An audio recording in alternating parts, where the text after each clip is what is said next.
अस्सलाम वालेकुम स्टूडेंट, कैसे हैं? ठीक है। तो आज हम नेक्स्ट कंटिन्यू करने जा रहे हैं। ठीक है। तो माई सेल्फ दिशानंजम। तो बेटा कुछ प्रॉब्लम थे जिसकी वजह से मैं लेक्चर नहीं डिलीवर कर पाया कुछ दिन। शायद सर ने आपको बताया होगा। ठीक है। तो इंशाल्लाह आज से हम फिर से कंटिन्यू करने जा रहे हैं। तो टॉपिक है हमारा प्रोजेक्टाइल मोशन। ठीक है। तो प्रोजेक्टाइल मोशन क्या होती है, सबसे पहले हम इसकी डेफिनेशन को पढ़ेंगे, फिर हम इसको बड़ी डिटेल से समझेंगे प्रोजेक्टाइल मोशन को। ये लॉन्ग क्वेश्चन है और वेरी वेरी इंपॉर्टेंट क्वेश्चन है। ठीक है। तो इसको आज हम कंप्लीट तो नहीं करेंगे, इसके कुछ आज जो हैं वो मेजर पार्ट्स जो हैं वो आज हम डिस्कस करेंगे प्रोजेक्टाइल मोशन के। देखिए, एक होती है लीनियर मोशन। लीनियर मोशन वो होती है जब कोई भी बॉडी जो है वो एक स्ट्रेट लाइन में हरकत करता है और वो वन डायमेंशनल मोशन होती है। ठीक है। कोई बॉडी जब एक सीधी लाइन में हरकत करता है तो वो एक वन डायमेंशनल हरकत होती है, चाहे वो जिगजैग हरकत करे या जैसे भी हरकत करे। ठीक है। एक होती है to dimensional motion. To dimensional motion वो होती है जिसमें हमारे दो एक्सिस इंक्लूड होते हैं। वन डायमेंशन में जस्ट एक एक्सिस हमारा शामिल होता है और टू डायमेंशन में दो एक्सिस होते हैं। ठीक है। वन डायमेंशन में जस्ट एक्स एक्सिस होगा और टू डायमेंशनल मोशन में हमारे दो एक्सिस शामिल होंगे। एक हमारा एक्स एक्सिस होगा और दूसरा हमारा वाई एक्सिस होगा। ठीक है। तो मैं इसको प्रोजेक्टाइल मोशन को शुरू करने से पहले हम एक को कंसेप्ट बना लें अपने माइंड में कि इसमें हमने डिस्कस क्या कर रहे हैं। ठीक है। तो बेटा ये टू डायमेंशनल मोशन है, जो प्रोजेक्टाइल मोशन है ये टू डायमेंशनल मोशन होगी। मतलब इसमें दो एक्सिस आएंगे, एक्स भी आएगा और वाई भी आएगा। ठीक है। तो इस टू डायमेंशनल मोशन में हम डिफरेंट जो पॉइंट्स हैं उनको हम डिस्कस करेंगे। ठीक है। जैसे हम एक फुटबॉल को किक करते हैं तो उसकी मोशन जो है वो टू डायमेंशनल होती है। ठीक है। जब कोई भी बैट्समैन छक्का मारता है, सिक्स लगाता है, तो वो भी मोशन क्या होती है, वो भी टू डायमेंशनल होती है। तो ठीक, अब हम इसको स्टार्ट करते हैं। सबसे पहले डेफिनेशन, प्रोजेक्टाइल मोशन क्या होती है। Projectile motion is two dimensional motion under constant acceleration due to gravity. के प्रोजेक्टाइल मोशन जो है वो टू डायमेंशनल मोशन होती है जिसमें बॉडी कैसे मूव करता है, ग्रेविटी की वजह से एक कांस्टेंट एक्सेलरेशन के साथ जो है वो बॉडी मूव करता है। ऐसी मोशन को हम प्रोजेक्टाइल मोशन कहते हैं। ये डेफिनेशन आपकी बुक पे भी दी हुई है, मैं भी इसको डिस्कस कर रहा हूँ। मैं फिर से इसको रिपीट करता हूँ कि projectile motion is the two dimensional motion. कि प्रोजेक्टाइल मोशन एक टू डायमेंशनल मोशन है। इसमें बॉडी जो है एक कांस्टेंट एक्सेलरेशन के साथ जो है वो मूव करती है और वो कांस्टेंट एक्सेलरेशन कौन सा होता है, एक्सेलरेशन ड्यू टू ग्रेविटी। कि अर्थ की ग्रेविटी की वजह से जो बॉडी के ऊपर एक्सेलरेशन लगता है वो कांस्टेंट होता है, तो बॉडी उसी एक्सेलरेशन के साथ हरकत करती है। तो ऐसी मोशन को हम किसका नाम देते हैं, प्रोजेक्टाइल मोशन। दो टू डायमेंशनल मोशन और वो मोशन जिसमें बॉडी एक कांस्टेंट एक्सेलरेशन के साथ हरकत करे और वो कांस्टेंट एक्सेलरेशन कौन सा हो, ग्रेविटी वाला। ऐसी मोशनों को हम प्रोजेक्टाइल मोशन कहते हैं। ये डेफिनेशन होगी। अब है इसकी पहली example, football kick by player. ये मैंने आपको पहले बोल दिया कि एक फुटबॉल जो है किक किया जाता है तो वो जो फुटबॉल मोशन परफॉर्म करता है वो प्रोजेक्टाइल मोशन होती है, वो टू डायमेंशनल मोशन होती है। A ball thrown by a cricketer. एक बॉल जब कोई भी क्रिकेटर है थ्रो करता है बॉल को तो वो बॉल एक स्लोप सा बनाती है, तो वो मोशन भी टू डायमेंशनल होती है, प्रोजेक्टाइल मोशन होती है।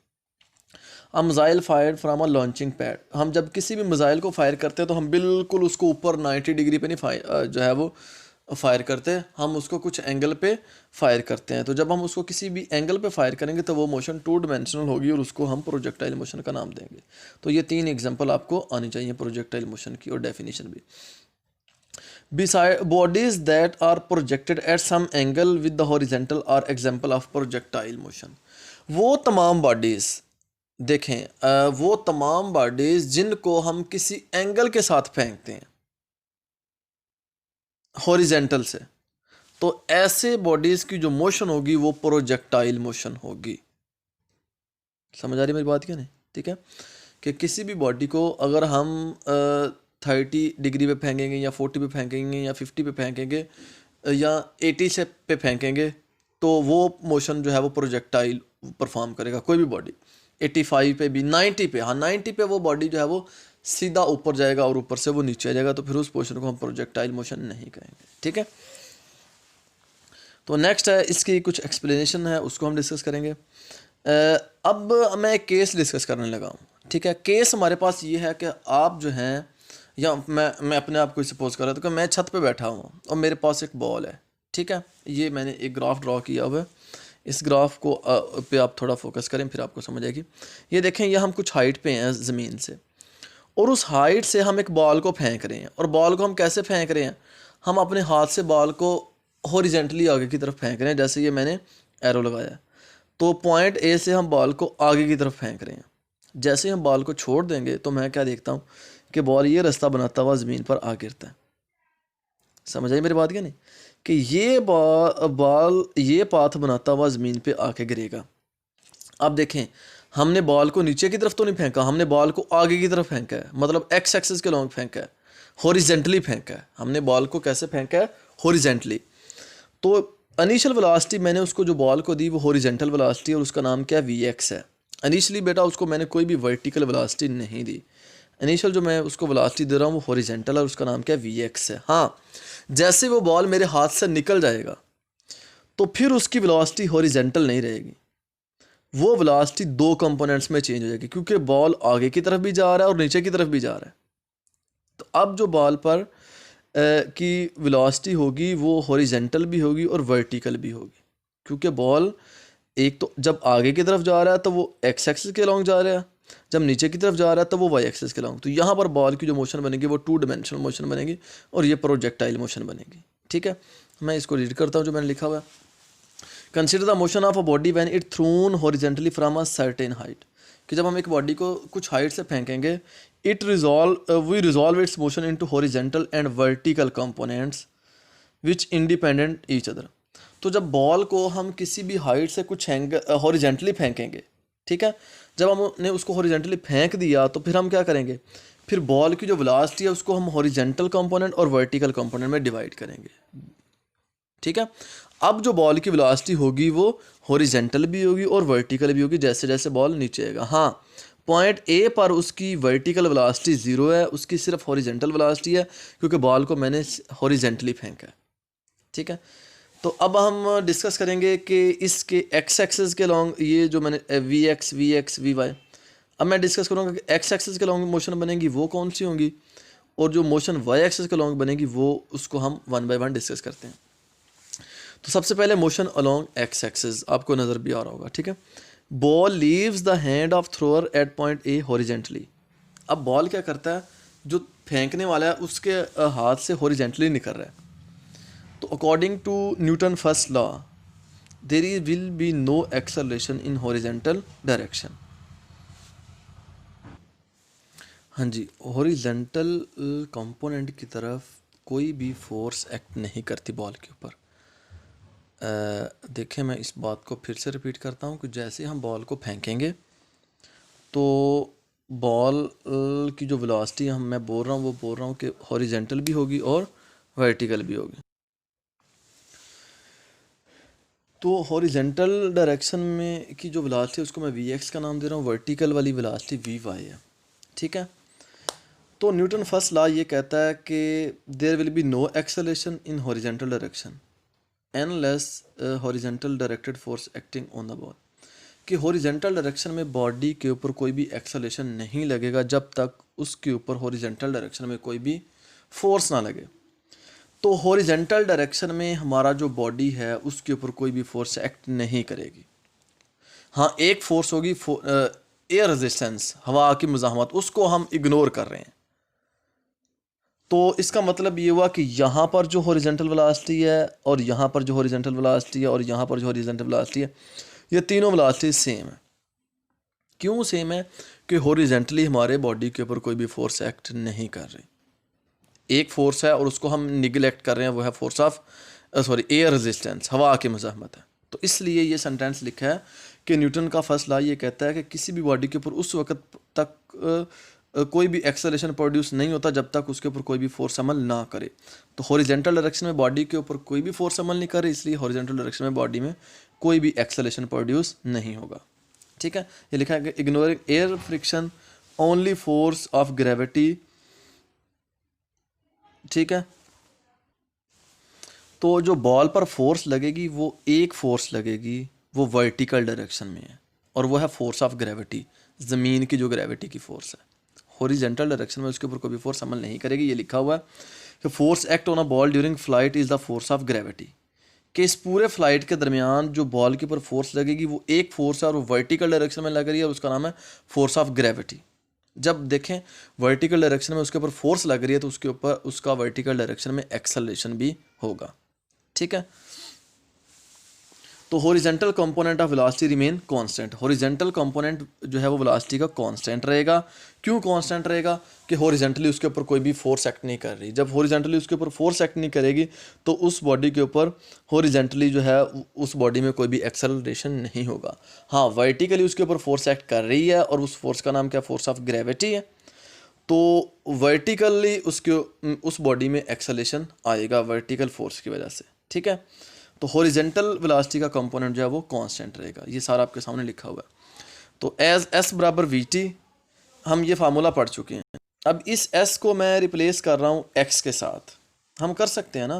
पहले मैं ये एक्चुअली मैं करने क्या जा रहा हूँ कि बॉडी ने, देखें बॉडी हॉरिजेंटल भी जा रही है वर्टिकल भी जा रही है। पहले हम निकालेंगे कि हॉरिजेंटली हमारी बॉडी ने जो फासला तय किया उस फासले का हम एक फार्मूला निकालने जा रहे हैं कि हॉरिजेंटल डायरेक्शन में जो बॉडी ने फासला ट्रैवल किया उसका हम फार्मूला निकालने जा रहे हैं।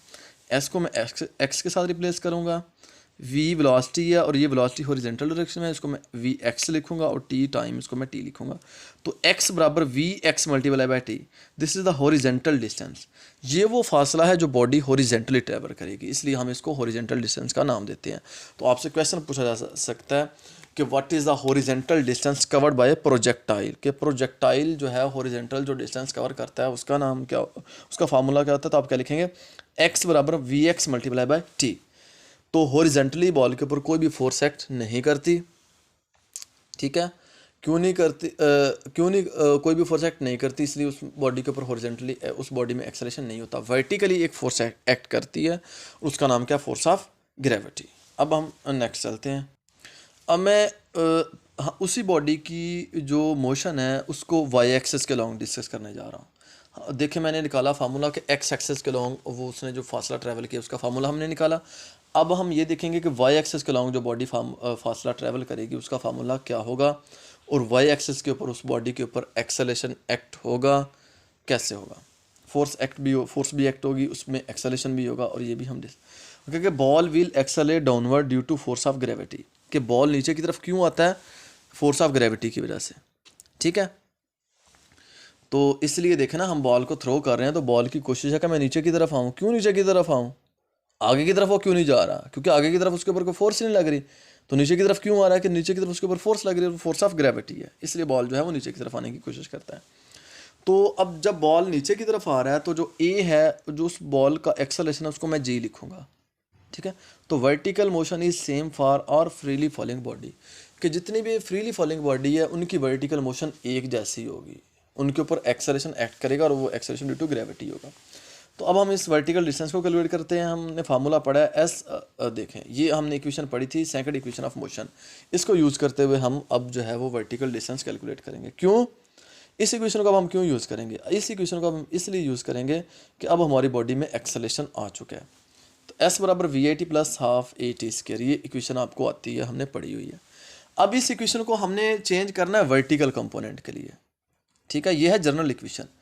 तो वर्टिकली हमारी बॉडी का फासला क्या होगा, हॉरिजेंटल एक्स होता है तो vertically y v i t, तो ये है इनिशियल वेलोसिटी। तो इसको मैंने क्या लिखूंगा, वी आई वाई टी, क्योंकि हम डिस्कस करने जा रहे हैं वर्टिकल कंपोनेंट को, प्लस ए ये एक्स, इसको मैं लिखूँगा ए वाई, ये एक्सेलरेशन किसके लिए मैं लिखूंगा, वर्टिकल कंपोनेंट के लिए, क्योंकि हम किसको डिस्कस कर रहे हैं, वर्टिकल बॉडी की वर्टिकल मोशन को। ठीक है, अब वी आई वाई ज़ीरो, क्यों ज़ीरो है, मैंने यहाँ पर बोला था आपको प्रीवियस कि हम जो बॉल को फेंक रहे हैं वो इनिशियली हॉरिजेंटल वेलोसिटी से फेंक रहे हैं, बिल्कुल सीधा फेंक रहे हैं जिस तरफ ये एरो का निशान है, इसलिए हम उसको इनिशियली वर्टिकल वेलोसिटी नहीं दे रहे, इसलिए इनिशियल वर्टिकल वेलोसिटी जो है वो ज़ीरो होगी। ये लिखा भी हुआ है, because ball is thrown horizontally v i zero होगा। अब इसको पुट करते हैं, 0 into t plus half g t square. G क्यों लिखा कि वर्टिकली उसके ऊपर जो एक्सेलरेशन लग रहा है वो जी है, ये आगे मैंने लिखा हुआ ए वाई बराबर जी। तो वर्टिकल डिस्टेंस का फार्मूला क्या है, वाई बराबर 1/2 जी टी का स्क्वायर। तो ये है, वो था हॉरिजेंटल डिस्टेंस का फार्मूला और ये है वर्टिकल डिस्टेंस का, ये आपको कैलकुलेट करने आने चाहिए। कब, if we throw ball from some height horizontally, आपसे क्वेश्चन पूछा जाएगा कि if we throw ball from some height horizontally then calculate horizontal distance and vertical distance travelled by ball. तो आपको ये आना चाहिए, ठीक है, कि अगर हम किसी हाइट से फेंकेंगे हॉरिजेंटली। अब नेक्स्ट है कि when projectile making an angle with horizontal, अब हम बॉल को नीचे से अगर ऊपर की तरफ फेंकें किसी भी एंगल से, जैसे ये मैंने बनाया हुआ है ये ग्राफ, इसको चेक करें, जैसे हम ज़मीन से बॉल को ऊपर की तरफ फेंकते हैं। अब हमने वो डिस्कस करना है, अगर हम बॉल को नीचे से थ्रो करेंगे, when projectile making an angle with horizontal axis, मतलब हम उसको हॉरिजेंटल एक्सिस से फेंकेंगे, ज़मीन से फेंकेंगे। Let a projectile is fired at an angle with horizontal velocity v i, अगर हम प्रोजेक्टाइल को इनिशियली हॉरिजेंटल वेलोसिटी से फेंकेंगे, ठीक है, तो वर्टिकल वेलोसिटी से फेंकेंगे तो वो तो सीधा ही ऊपर जाएगा ना, तो हॉरिजेंटल वेलोसिटी से फेंकेंगे और किसी एंगल के साथ फेंकेंगे, तो वेलोसिटी के दो कंपोनेंट बनेंगे, v x v y. V x को हम किसका नाम देते हैं, horizontal component, v i cos theta होता है, वर्टिकल कंपोनेंट का था वी आई साइन थीटा, ये हम चैप्टर नंबर 2 में पढ़ चुके हैं।